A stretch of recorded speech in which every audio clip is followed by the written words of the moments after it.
My name is Jordan Harper, and my sister Marissa has always been the perfect one in our family.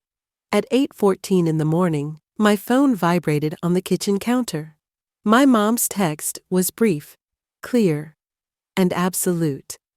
We changed every lock on the front door, and the gate code too. We do not trust you anymore. I looked at it like an official notice from a company. Not because I was surprised, but because it sounded so rehearsed. I typed a single word in reply, understood. Then I opened my banking app and canceled the automatic $4,800 transfer I had sent every single month for years. No discussion, no heads up, just a single, silent tap. They changed the locks, so I changed the money. Before we continue, let me know where you're seeing this from. A quiet kitchen, your parked car, or a room you finally have to yourself. Life's echoes are with you as we turn the page. For 4 years, I paid for a house I did not live in. Every month, $4,800 left my account at 6:02 a.m. That was the home loan payment. Automatic, quiet, dependable. Everything else was on top of that. Insurance payments, bills, property taxes, internet, trash collection fees, the urgent roof fix after the big storm. I kept all the statements in a folder. The subject lines shouted, past due and final notice. I paid them before my coffee got cold. Sometimes from airport queues. Sometimes from doctors' waiting areas. Never once late. Even on holidays. Even when I was unwell. My mom would call and make her voice gentle. Marissa is struggling. The children need security. Don't shame us with a late payment. My dad hardly ever talked, but he would send one line. Handle it, Jordan. Like I was the company payroll. Marissa always had a fresh emergency. A credit card at its limit. Car repairs. Childcare. Just for this month. Food shopping. Until next payday. 3 years later, it was still just for this month. I work in finance. Numbers are how I keep peace, so I recorded everything like a financial record. Dates, amounts, pictures of screens, email receipts, voicemails saved under house. My parents called it helping the family. They said Marissa deserved it. She gave them grandchildren. All I gave them was worry. I was the responsible one. The faraway one. The one who could pay for it. I kept saying yes, not loudly, not like a champion. Just again and again, because I believed love was reliability. Then thankfulness never arrived. No thank you, no recognition, just more entry, more demand, more jokes about my money. That's what constant taking looks like. It feels like a normal habit, until the habit owns you. In my family, my goodness had an automatic payment date. Last Sunday, I was in a supermarket line. Harsh lights. My cart squeaked on the floor. My phone felt weighty in my hand. I opened Facebook without a thought. A picture stopped my thumb. Marissa stood on the porch with my parents.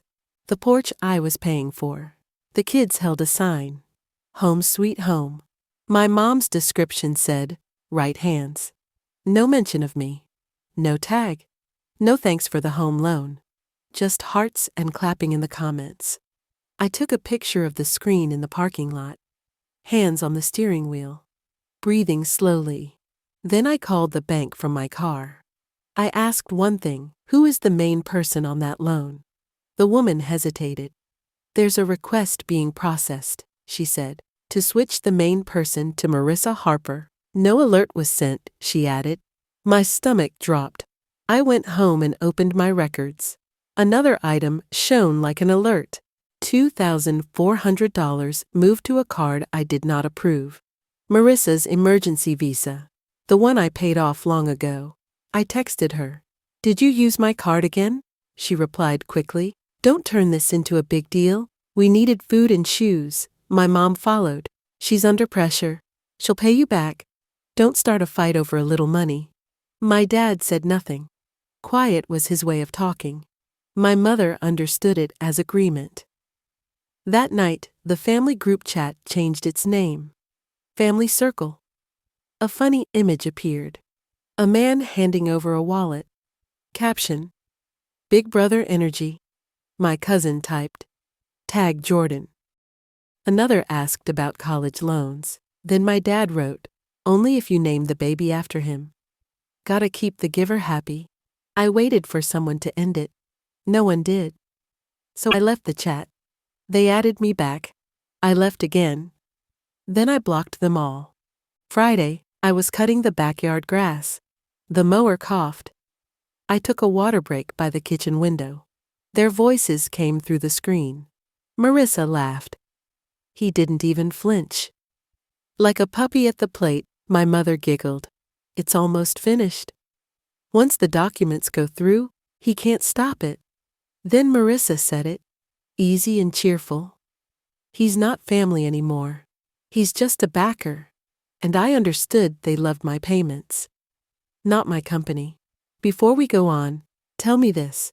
If you were in my place, what would you do next? Comment 1 if you'd stay silent and collect evidence. Comment 2 if you'd say it aloud, then leave. If you'd do it another way, tell me how. 3 days before my mother's 60th birthday, I went quiet. Not to hurt them. To get ready. I made a folder called Legacy. Inside, I put facts. 4 years of home loan payments. $4,800 each month, 48 months, then the extras. Insurance, utilities, property tax, roof fix. Every receipt. Dated and saved. I added the disloyalty too, the Facebook post about right hands, the bank note about switching the main person to Marissa, the $2,400 card transfer, the group chat funny image, the giver jokes. Last, I saved the recording. My mother laughing. Marissa calling me a backer. Clear enough for a courtroom. On the day of the party, I arrived late. 15 minutes. Just enough to show I was in charge. The place smelled like champagne and hairspray. Servers moved like shadows. White tablecloths. Gold balloons. A projector showing beach vacations. A sign near the cake read, "A house is not a home without family." Marissa talked about giving things up. My mother followed with her speech. "I'm proud of Marissa," she said.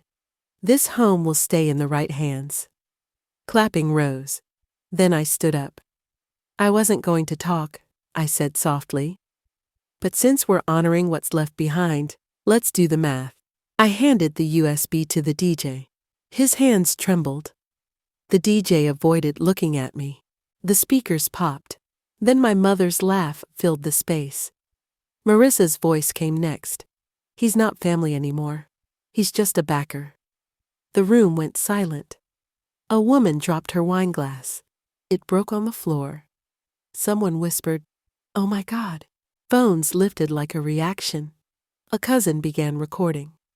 I clicked to the next picture, the group chat screen capture. Tag Jordan. Keep the giver happy. My dad's joke, right there in words. Faces turned toward my parents. My mother's smile fell apart. Marissa's mouth opened wide. I lifted the record book. $311,115.84. I said, home loan and every extra I paid for. If the house is hers, the debt is hers. My father started to stand. I looked at him. "I also have the cosigner paperwork," I said. He sat back down. Then the doors opened. My grandfather walked in. Slow and steady. People knew him right away. Chairs scraped as a few stood up. He took the microphone. "You raised a thief," he told my father, "and someone with no courage." He turned to me. "The trust is yours now." He said, "I changed it last week. Marissa's name is gone." I placed the bill on the gift table between photo books and wrapped boxes. "You changed the locks," I said to the room. "I changed the conditions." Then I walked out before the cake. Their legacy night ended when the receipts started talking. By the next morning, my phone was an alarm. 50 missed calls. Texts from cousins I hardly knew. My mother wrote, "You shamed me." My father wrote, "You'll get nothing from us." Marissa posted a black screen. "Some hurts come from family." I didn't answer. I saved everything. I called my bank first. I stopped every shared permission. I changed my passwords. I got my credit report. I locked my file. Then I called the home loan company. I removed automatic pay from my account. I asked for payoff details in writing. I wrote down every call with times. The family tried different acts. My mom sent Bible lines. My dad sent dangers. Marissa sent quiet. Then posts acting hurt. Then the calls started from outside my close group. An aunt, a family friend, someone telling me to be a man. I let everyone go to voicemail. 2 days later, an unknown number called. I answered once. A man spoke like he was reading from paper. "Jordan Harper," he said. "My name is Philip Grant. I work for your parents." He didn't say sorry. He didn't ask what occurred. He went straight to fixing the problem. "They want this dealt with quietly." He said, "No posts, no recording, no public legal papers in return." He added, "They're ready to offer a payment." I leaned back in my chair. My kettle clicked behind me. "The apartment smelled like coffee." "Half," I said. "That's the number you're thinking." He didn't say no. He just waited. "Here's my number," I said. "Complete payback. Every penny, or I file publicly with the recording included. I also tell the loan company about the fraud try." He cleared his throat. "You're giving a time limit?" 72 hours, I said. Not anger, a plan. That afternoon, my mom tried calling. I let it ring. She left a voicemail about letting things go. I erased it without finishing. Marissa texted, "You're destroying the family." I answered once. "You made me a backer. Now I'm ending the agreement." Exactly 72 hours later, the wire arrived. 311,115.84. Labeled repayment settlement. No fault admitted. It didn't come from my mother's account. It came from a business account I did not know. Someone paid to stop the loss. An email followed with a legal release. I didn't sign anything. I only confirmed the money was in my account. Then I filed away the messages. I printed the confirmation. I saved it in 6 places. Then I closed the folder. They didn't buy my letting go. They paid the price for my quiet.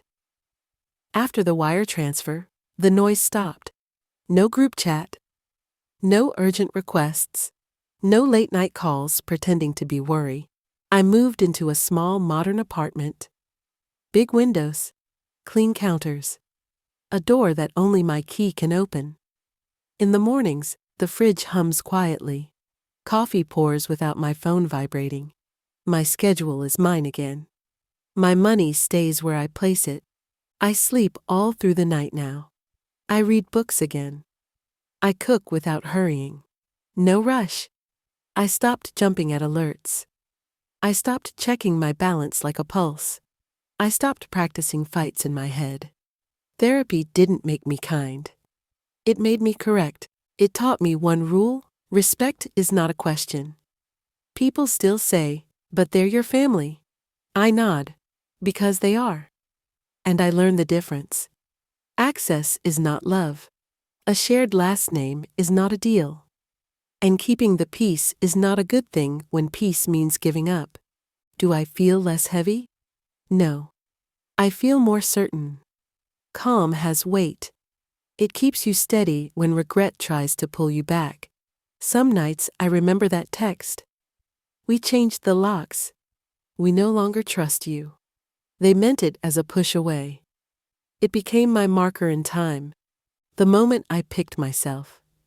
I don't tell the whole tale anymore. Not because I'm embarrassed. Because my life isn't a court. People have to deserve that level of truth. I am building mornings I can breathe inside. Quiet ones. True ones. My own. Freedom cost exactly $311,115.84. If any part of this felt known to you, please like, share, and follow. Renegade chants are here with you. More tales of quiet power are coming.